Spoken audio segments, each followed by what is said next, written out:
Selamat pagi semuanya, sudah siap memuji Tuhan?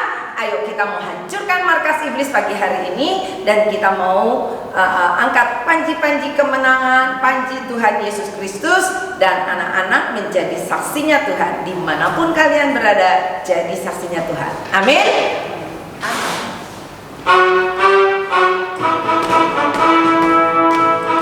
Ayo semuanya bangkit berdiri. Markas iblis dihancurkan. Markas iblis dihancurkan. Panji Yesus ditinggikan. Akulah pahlawan. Setiap hari ku bernyanyi, bawa gitar dan kecapi, kabarkan Injilnya. Anak Mahanaim siapa? Mahanaim, ya saya saksinya Tuhan. Oh yes, bawa pedang di tangan, bikin kacau setan. Anak Mahanaim, ya saya saksinya Tuhan. Oh yes, bawa pedang di tangan, bikin kacau setan. Markas iblis dihancurkan. Panji Yesus ditinggikan. Akulah pahlawan. Setiap hari ku bernyanyi, bawa gitar dan kecapi, kabarkan Injilnya. Anak Mahanaim, ya saya saksinya Tuhan. Oh yes, bawa pedang di tangan, bikin kacau setan. Anak Mahanaim, ya saya saksinya Tuhan. Oh yes, bawa pedang di tangan, bikin kacau. Bawa apa anak-anak? Bawa pedang di tangan, bikin kacau setan. Sekali lagi katakan, bawa pedang di tangan, bikin kacau setan. Ayo semuanya berikan tepuk tangan buat Tuhan. Anak-anak luar biasa, anak-anak hebat. Pagi hari ini bertemu kembali dengan Mam Senina dan kita akan mendengarkan firman Tuhan.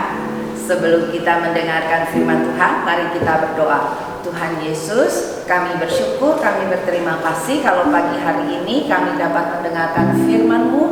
Biar firman-Mu menguatkan setiap kami, dan kami semakin hari semakin mengenal Tuhan, semakin hari kami semakin mencintai Tuhan, semakin hari kami semakin dikuatkan iman kami, percaya kami kepada Tuhan Yesus Kristus. Terima kasih Tuhan Yesus. Sebelum kami mulai belajar, kami mau merenungkan firman-Mu pagi hari ini. Di dalam nama Yesus kami sudah berdoa dan mengucap syukur. Semua yang percaya katakan amin. Nah, anak-anak, pagi hari ini Mam Senina akan menceritakan tentang Tuhan Yesus Kristus pembuat keajaiban. Ya, Tuhan Yesus Kristus pembuat keajaiban. Nah, anak-anak, kita mau belajar dari bangsa Israel.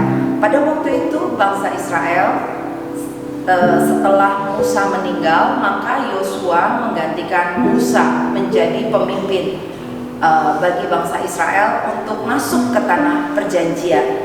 Anak-anak, pada waktu itu Yosua masih belum dipercaya sama orang-orang Israel. Ini bisa nggak ya si Yosua ini mimpin kita masuk ke tanah perjanjian? Nah, Musa kan sekarang sudah tidak ada. Bagaimana ya Yosua ini memimpin kita? Apa dia bisa?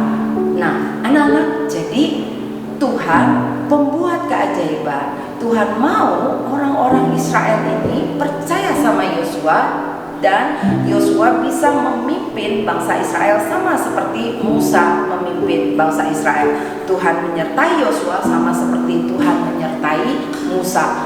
Nah, anak-anak, jadi pada waktu itu sebelum mereka masuk ke tanah perjanjian, ada satu sungai yang besar, dan sungai ini arusnya sangat deras dan dalam. yang harus dilewati oleh orang-orang Israel. Nah, anak-anak, jadi untuk bisa menyeberang ke Yeriko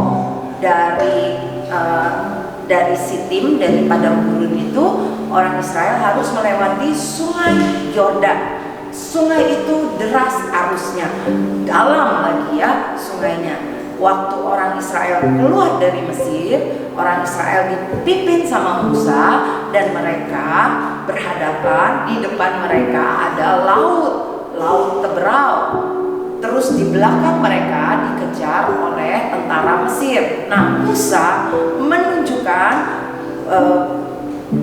kepemimpinannya, memimpin bangsa Israel, dan Tuhan buat keajaiban dengan membelah laut Teberau itu, dan bangsa Israel bisa berjalan di tanah yang kering. Tuhan menyertai Musa, dan Tuhan juga menyertai Yosua. Tuhan juga menunjukkan kuasanya pada Yosua. Nah, anak-anak, jadi pada waktu itu Tuhan memerintahkan Yosua begini, beritahukan kepada orang Israel, siapkan dirimu, kuduskanlah dirimu, sebab Tuhan akan buat keajaiban. Tuhan akan menunjukkan keajaiban di depan mata seluruh bangsa Israel. Jadi pagi-pagi benar orang-orang Israel sudah bersiap-siap. Ya, mereka sudah siap-siap, Yosua sudah siap-siap. Lalu pasukan orang Israel berkeliling kemah Israel, lalu berkata, ayo semuanya siap-siap, semuanya siap-siap. Kita mau bersama-sama berkumpul di depan Sungai Yordan. Kita akan lihat perbuatan Tuhan yang ajaib pada hari ini. Nah, mereka nggak tahu apa yang harus dilakukan. Tuhan pesan sama Yosua begini, panggil imam-imam untuk mereka membawa tabut perjanjian. Lalu mereka harus mengangkat tabut itu dan turun ke Sungai Yordan yang arusnya deras. Imam-imam mengangkat tabut dan melakukan apa yang diperintahkan oleh Tuhan kepada Yosua.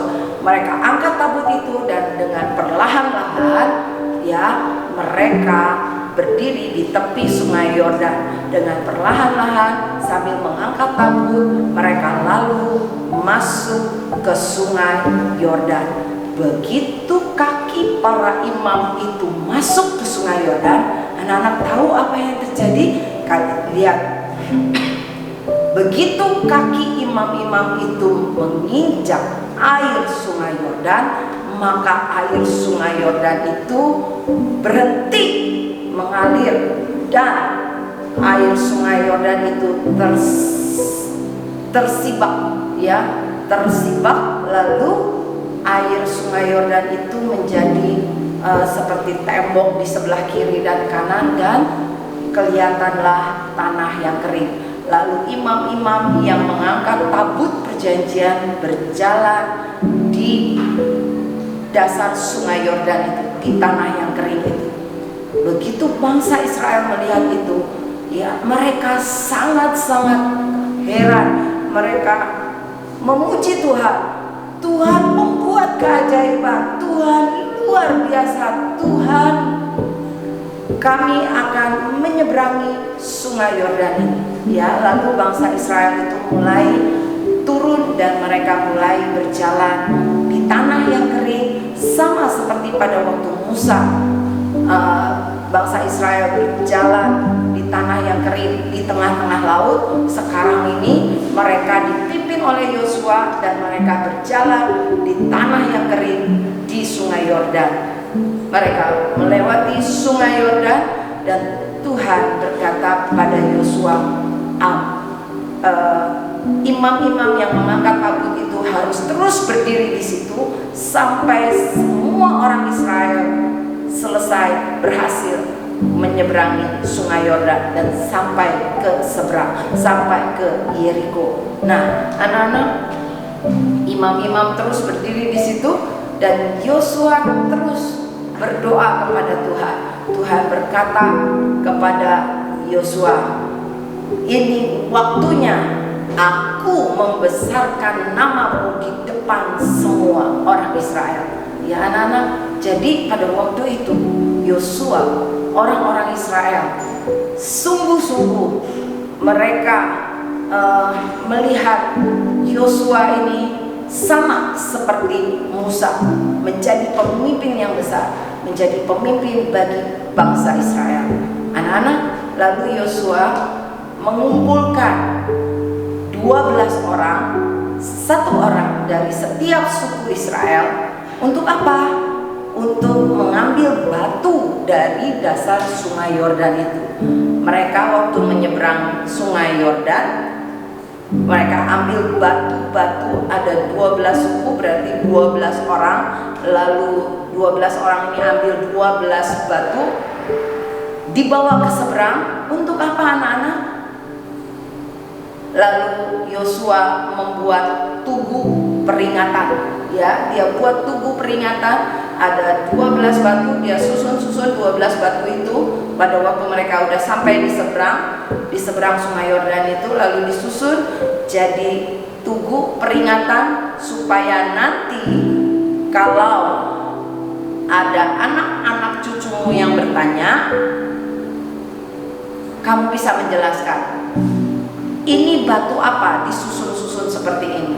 Batu itu sampai hari ini masih ada loh, ya anak-anak, di tepi sungai Yordan itu, di tempat di mana Yosua meletakkan batu itu, sampai hari ini batu itu masih ada. Nah, batu itu, 12 batu itu, artinya Tuhan sudah buat keajaiban. Bangsa Israel menyeberangi sungai Yordan di tanah yang kering. Ini buat peringatan, Tuhan pembuat keajaiban. Tidak ada jalan yang tertutup. Ayo anak-anak, tidak boleh ada yang takut. Hari-hari ini kita semua harus berdoa sungguh-sungguh. Tuhan buat keajaiban untuk bangsa Indonesia. Tuhan buat keajaiban. Tuhan bisa habiskan semua penyakit, virus apapun yang ada di bangsa ini. Ya, Indonesia sembuh, Indonesia sehat, sehingga anak-anak bisa kembali sekolah, sekolah bisa kembali dipenuhi dengan sorak-sorai, dengan tertawa keceriaan anak-anak. Gak seperti sekarang ini, sekolah-sekolah tutup, anak-anak tidak bisa belajar, harus belajar dari rumah. Jadi ayo anak-anak, Tuhan sampai hari ini Dia pembuat keajaiban. Amin. Mari kita yang percaya, kita berdoa. Tuhan Yesus, kami mengucap syukur dan berterima kasih Tuhan, kalau firman-Mu pada hari ini mengajarkan kepada kami, Tuhan Yesus pembuat keajaiban. Sampai hari ini Tuhan buat keajaiban untuk bangsa kami Indonesia Tuhan, supaya Indonesia disembuhkan, Indonesia dipulihkan. Tidak ada lagi yang sakit, tidak ada lagi virus COVID-19 atau penyakit apapun. Stop, habis virus COVID-19. Tidak ada lagi yang sakit.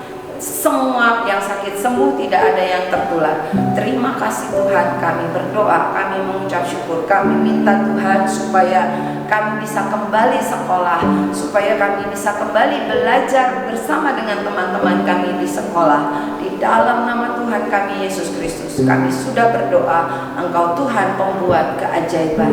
Di dalam nama Yesus, haleluya, amin.